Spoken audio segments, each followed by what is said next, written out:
A young boy named Max introduces Ani, his childhood friend. He explains that Ane was always there for him during every first experience of his life. They grew up together, and their friendship eventually turned romantic. But on Max's 19th birthday, while the two were driving, their car crashed. Ain died in the accident, and Max was sentenced to prison for involuntary manslaughter. In prison, Max had to pay for protection. His grandmother managed to send him money, but eventually he couldn't keep up. When the payments stopped, he was beaten. One day, other inmates shoved him into a washing machine and left him spinning for an hour. When he finally got out, he thought he was going to die. But instead of pain, he felt strangely free, and that gave him the strength to stand up again. He cracked a joke as he rose, and the others cheered. From then on, Max focused on improving himself and eventually became a fighter in prison. Not long after, his plea deal was accepted. He was released early for good behavior, and everyone cheered as he walked out. His father was waiting outside. He told Max a war was about to break out and insisted that he join him in a bunker. At first, Max refused, accusing his father of ruining their relationship. But after much pleading, he reluctantly agreed. They were flown to the bunker, Chimera, which was built inside an ancient cavern beneath a lake. Inside, their belongings were taken, and they were given suits and health monitoring bracelets. Max was surprised to find his mother and grandmother waiting for him there. Later, Max ran into Annie's father. He apologized, and the man softened, inviting him to join their family for lunch. However, Annie's sister, Asia, was still bitter. They all sat at the table together, but Max's grandmother refused to get food from the buffet. Annie's father told a waiter that she had cancer and couldn't walk, convincing them to serve her instead. During the meal, Asia brought up Annie again, demanding to know why Max ran after the accident. Tension rose, but others stepped in to calm her down. Soon after, the bunker's administrator addressed everyone, explaining what life there would be like. Later, Guillermo, Annie's father, vented his anger. Though he had invited Max, he confessed to his new wife, Mimi, that he still hated him and only pretended otherwise. He admitted he had married Mimi while grieving for his daughter and late wife, and not because he loves her. Max later tried to talk to Asia, but she was still furious. After their argument, he gave her Annie's phone. In her room, Asia began watching the old videos of Max and Annie together. Suddenly, the bunker shook violently and began collapsing. An announcement ordered everyone to move to the dome. Asia rushed to find her father and eventually did, with Max and his father helping him walk. Together, they ran to safety. Inside the dome, they saw live footage of devastation outside. The administrator announced that a nuclear explosion had struck, cutting them off from the world. Soon after, the feed went dark. As the group sat together, Rafa, Max's father, revealed that Max had fled the accident scene years earlier because he told him to do so. He admitted he regretted it and had testified against his own son in court, which led to Max's 3-year sentence. Hearing this, Frida angrily told Rafa she never loved him. Power returned shortly after, and a team was sent outside to restore communication. The others watched through cameras as the team wandered through a ruined, radiation-soaked wasteland. One man, Luca, was struck by a hot iron rod. His glove melted, and he was exposed to radiation before stumbling back inside. The camera was quickly shut off. Back in the control room, the bunker administrator, Minerva, laughed with her team. She revealed the shocking truth. The explosion had only been a simulation. The outside world was still perfectly peaceful. Before everything, a group of conspirators met to finalize their plan. Step by step, they designed a scheme to make the bunker's residents believe a nuclear war had broken out. Every event inside, the explosion, the collapsing walls, even the footage of destruction, was pre-planned. What the residents watched was nothing more than a carefully staged movie. Later, as everyone rested in the dome, Max brought food to his mother, Frida, trying to reassure her that life would go on. Meanwhile, Rafa was stung by Frida's harsh words. Guillermo tried to console him, saying she still cared for him and was only angry. Elsewhere, Asia kept watching Annie's old phone, scrolling through video messages exchanged between Annie and Max. Suddenly, she heard choking sounds from another room. Breaking the door, she found a woman attempting to hang herself. Asia cut the rope in time and managed to save her, but the woman resented being rescued. Soon after, Minerva's voice echoed over the PA, announcing it was safe for everyone to return to their apartments. Back in the control room, Minerva and her team worked on Luca's body, making it appear scorched and ravaged by radiation. That night, Rafa tried to sleep beside Frida, but she rejected him, insisting divorce was the only option. Rafa broke down, calling her fake and accusing her of betrayal. When he asked if she loved someone else, Frida admitted she was in love with her yoga teacher. She packed her things to stay with her mother, while Rafa caused a public scene, drawing the attention of everyone nearby. Later, Rafa stormed into the dining hall demanding food. When he broke in, Minerva sent security to restrain him. Refusing to drop the food, Rafa was tased. Max stepped in, and a fight broke out. Max overpowered one guard and more poured in, until Minerva finally ordered them to stand down, allowing him to leave. Meanwhile, Mimi and Guillermo reflected on their strained marriage. Guillermo confessed life had been better when she was his lover, and everything changed after they married. Despite this, Mimi held on to hope, suggesting a divorce might rekindle their spark. In her room, Asia stumbled upon an intimate video Max had sent to Ani. Flustered, she left to take a shower. While she was gone, guards approached Mimi, asking if her blood type was AB negative. When she confirmed, they escorted her away. Asia tried to follow, but the guards refused to reveal anything. Standing outside, Asia was approached by Max, who asked if she had watched the videos. She admitted they were painful to see, and she couldn't. When he asked for the phone back, she told him she had burned the SIM card, destroying everything. They argued and Asia walked off. Inside the infirmary, Mimi was told the injured man from earlier required surgery and that they needed her blood. 2 others were also donating, but in truth, this was another staged event meant to instill fear. Afterward, Mimi saw Luca's disfigured body. Horrified, she watched him vomit blood, leaving her deeply shaken. Outside, she shared her fears with Asia, who realized the truth. They were trapped and could not leave. In the control room, the conspirators celebrated their success. But one of them, Julia, was overcome with panic. Minerva followed her and tried to calm her with a kiss, but Julia pushed her away, insisting she wanted out. She threatened to expose everything to the bunker's residents if Minerva didn't let her leave. Their argument escalated until Minerva's brother Zero appeared, offering Julia medication. Furious, she reminded him that she was his doctor, not the other way around. Without hesitation, Zero shoved her violently. Julia fell to her death. Guillermo's background is revealed. Born into a wealthy family, he inherited and expanded the business empire, eventually becoming the head of 64 companies and an influential figure. During the bunker's planning phase, Minerva and her team studied a documentary about his life. She expressed her hatred for the rich, remarking that revolutions in Russia and France had changed everything once. But such uprisings were no longer possible. Since they couldn't fight capitalism, they decided to infiltrate it instead. That was how their plan began. The next morning, Julia's body was discovered. Garcia demanded to see the security footage. Meanwhile, in their quarters, Frida argued with her mother, saying she wanted to start fresh without Rafa and repair her broken relationship with her as well.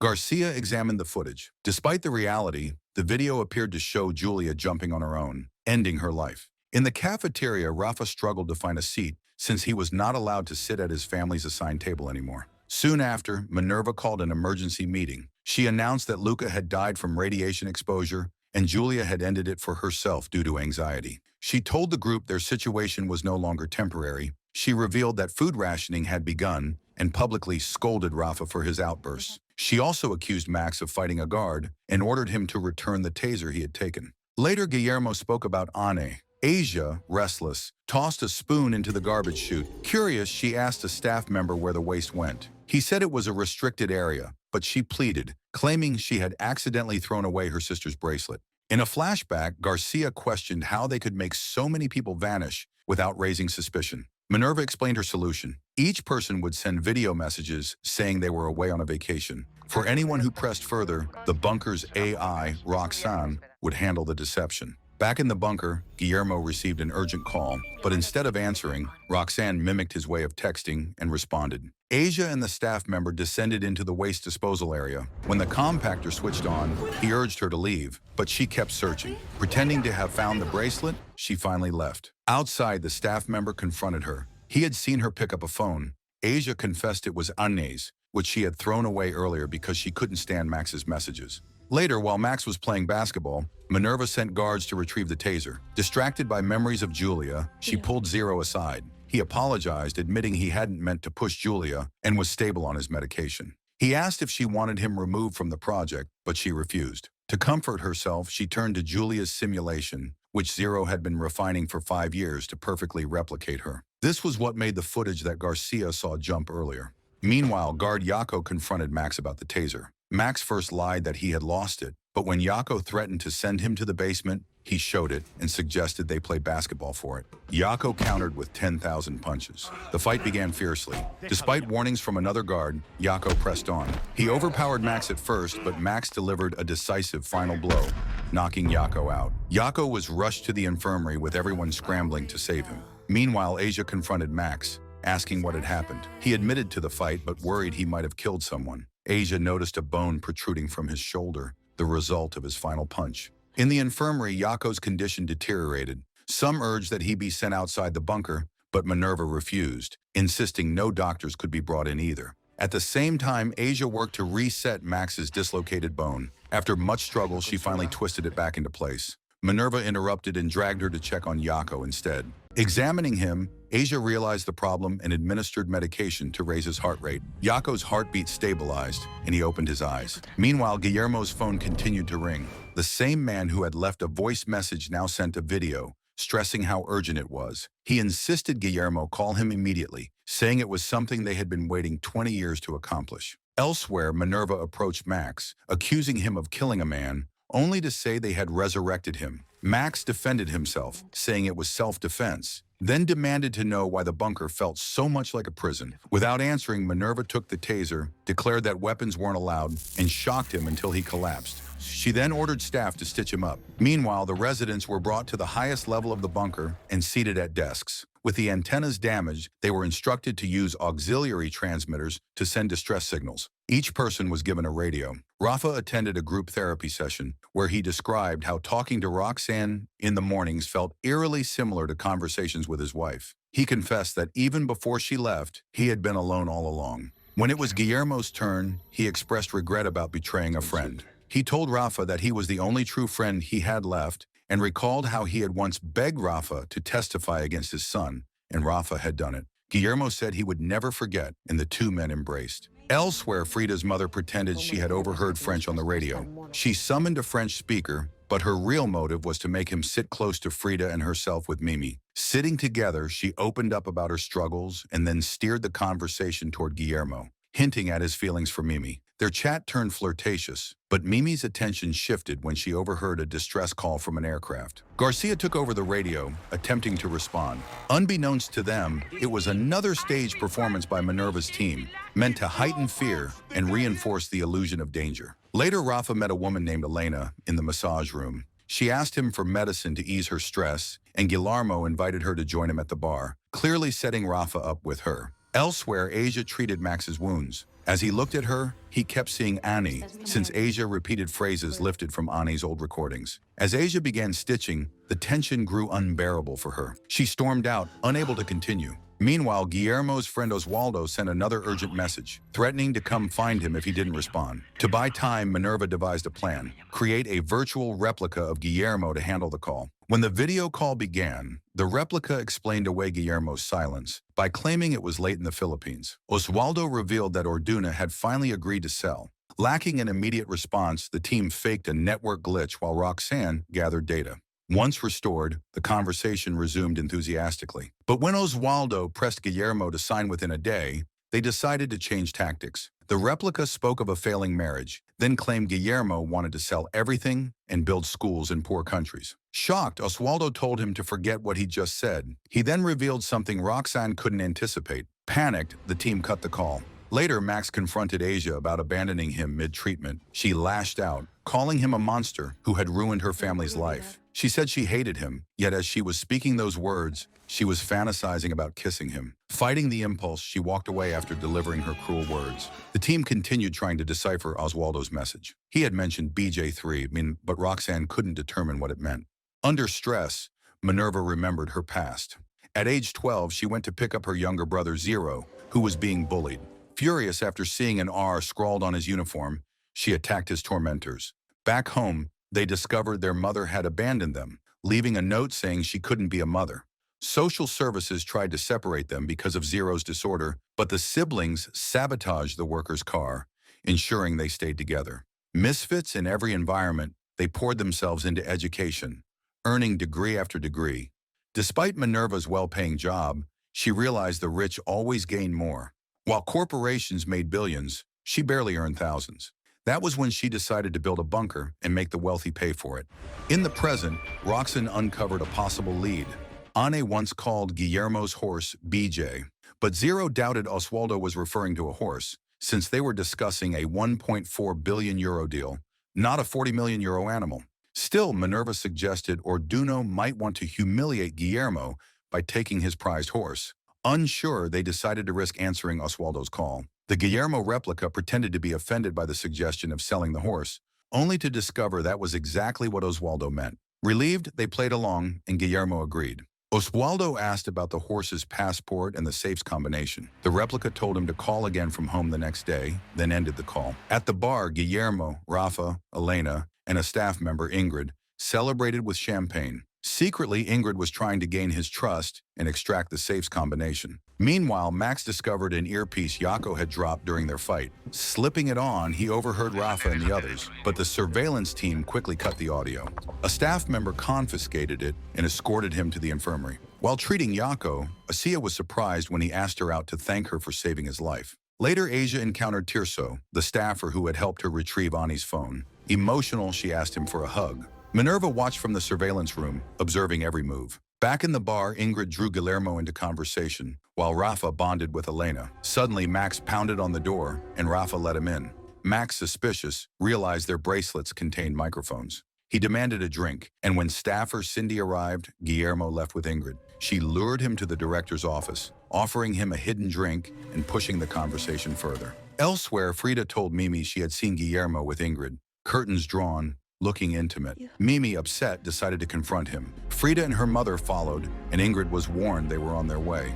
Thinking fast, Ingrid set up a game. Guillermo would write answers to her questions, and she would guess if he was lying. If she lost, she promised him something exciting. With Mimi and the others minutes away, Minerva cut the power, trapping them in the elevator. Ingrid pressed Guillermo for the safe combination. Pretending reluctance, he recited numbers without writing them down. Roxanne flagged a 63% chance of truth. Guillermo confirmed, claiming he never writes passwords. Before things escalated, Mimi forced open the elevator doors, fire extinguisher in hand. She accused Guillermo of manipulating her, thanked him for giving her clarity, and walked away determined to leave him for good. Meanwhile, Rafa and Elena grew closer. Asia continued watching Ani's videos, and Max bonded with Cindy. But Guillermo caught Asia watching her sister's phone. Demanding to know where she got it, he stormed to Max's room and confronted him. Furious, he beat Max, accusing him of pursuing Asia.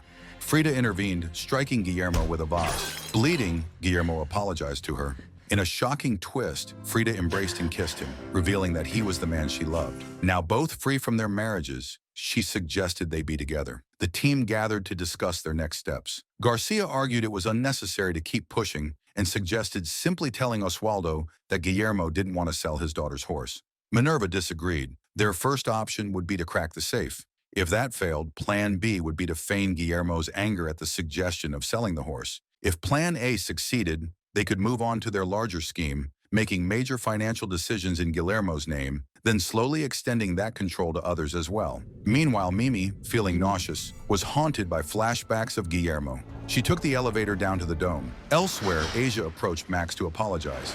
He lashed out, accusing her and her family of clinging to the past. Turning cold, he told her he felt nothing but hate toward her. He reminded her that she had always mocked her sister's love for him as superficial. He walked away, leaving Asia shaken. Returning to her room, she felt ill, overwhelmed by reflection, and finally realized she had always been in love with Max. At Guillermo's house, Oswaldo asked for the 8-digit safe code. The team only had 7 numbers, but they gambled by giving them anyway. Oswaldo realized the number is Ani's birthday and filled in the missing digit himself. With the safe open, the replica instructed Oswaldo to purchase a young company in Bangkok. It is a unicorn, meaning it is valued at over 1 billion euros. Minerva's vision was to start more such companies, worth around 850 million euros, with untraceable funding. Back in the bunker, Rafa returned in the morning. When Max asked where he had been, Rafa admitted he'd slept with Elena. Max told him his relationship with Frida had never been real and urged him to move on. Later, Max confronted Minerva directly about the microphones and cameras.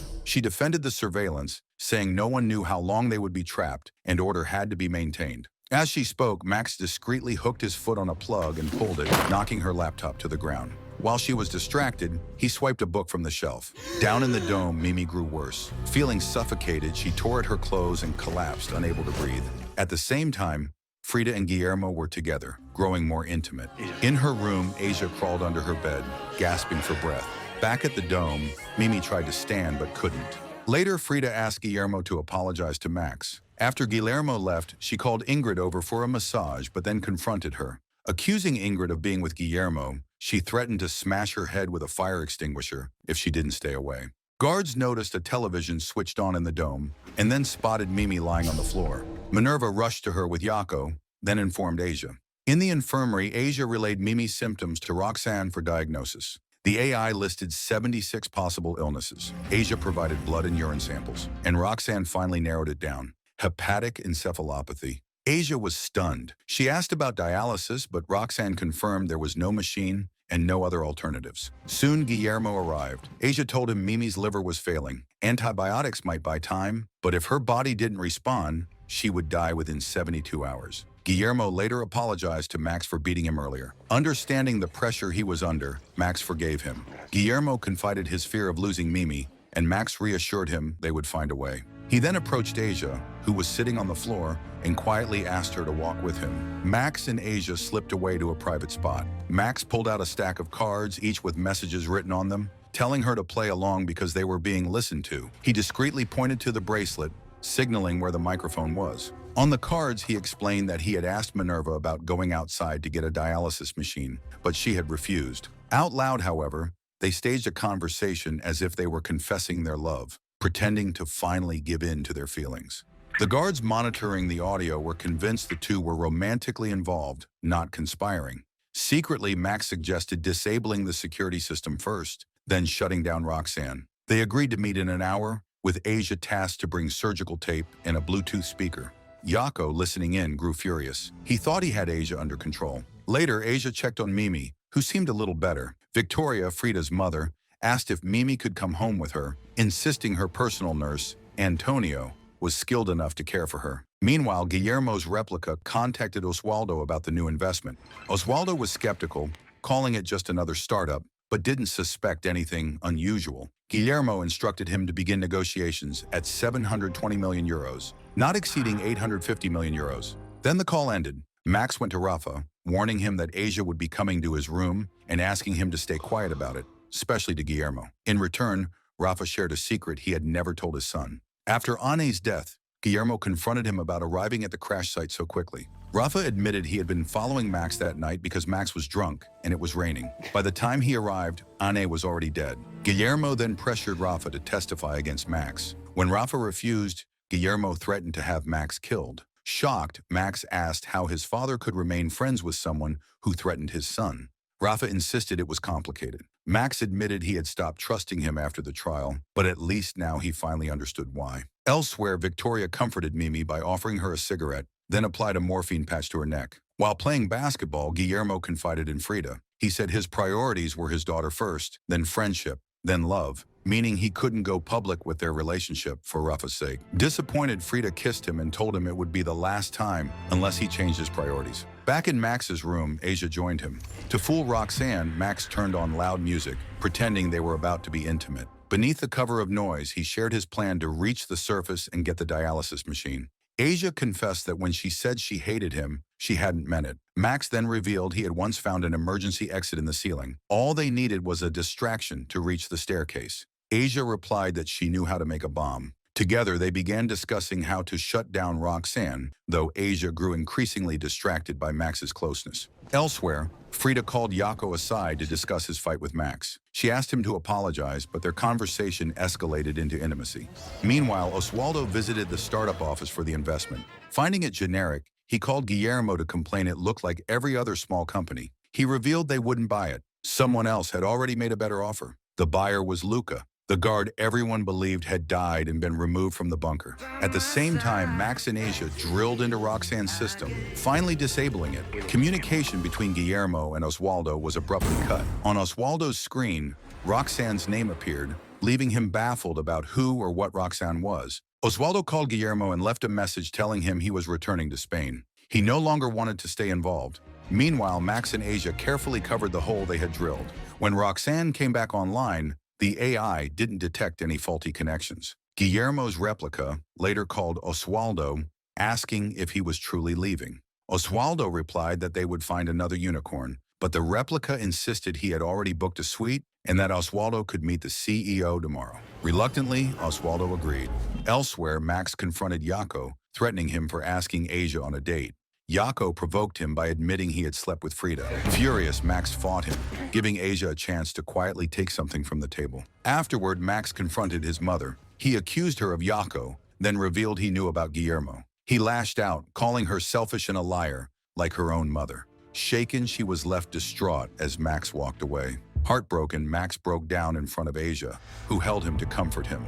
Meanwhile, Victoria and Mimi, high on morphine patches, grew close and eventually kissed. Back in his room, Max crawled under his bed covers, and Asia followed. He confessed he had never been wanted, that he was disgusted by his family, and that he longed to live in the real world. Later, he told Rafa that his mother had been in love with Guillermo for 28 years, that he had always been the love of her life. Returning to Asia, he said he wanted to be intimate, but not under surveillance. He cut off his bracelet, promising Minerva through the device that he would put it back on afterward. Jaco overheard this furious, but Minerva dismissed it as two kids wanting privacy. Guillermo searched for Mimi and found her asleep with Victoria.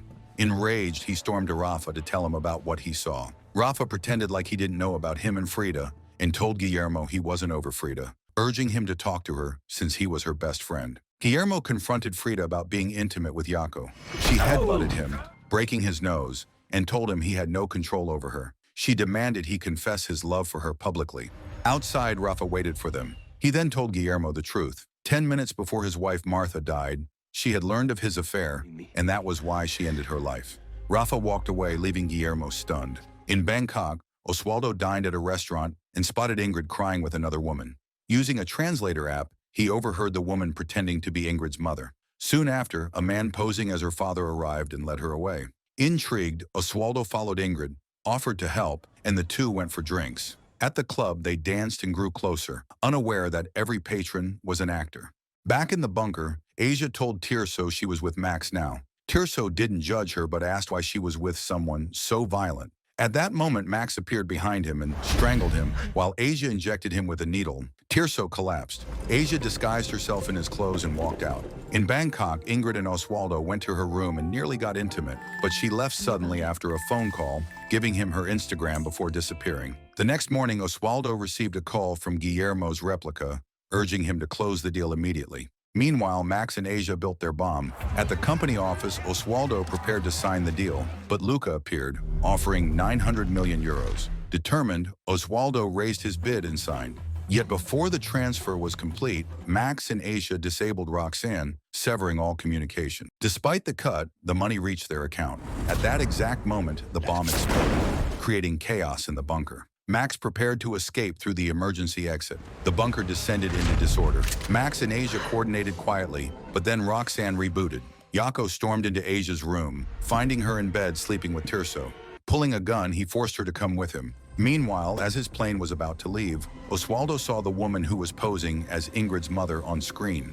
She is an actor. He realized he had been scammed. The Instagram Ingrid had given him was deleted. Recalling the staged encounters, he told his pilot to return to Bangkok. When he revisited the company, it was gone. Furious, he called Guillermo's replica, asking private questions to know if it was really Guillermo. Realizing he wasn't speaking to the real Guillermo, he vowed to report him to the police. Back in the bunker, Minerva told Asia that Mimi had gone into cardiac arrest. Jaco insisted Max was behind the chaos, and Minerva finally realized he was trying to escape. Jaco went after him. Asia discovered the morphine patches on Mimi, kicked everyone out, and tried to save her, but it was too late. Mimi was gone. Devastated, Asia told Max there was no reason to escape anymore, but Max insisted he had to. To stop him, she confessed her love. He called her precious, but said he had to leave and would return for her. Mask on, he entered the elevator. Luca chased after him, gun in hand. In Bangkok, Oswaldo called the police, but Luca and Ingrid ambushed him. Luca snapped his neck and took his phone. As Oswaldo lay on the ground, people surrounded him.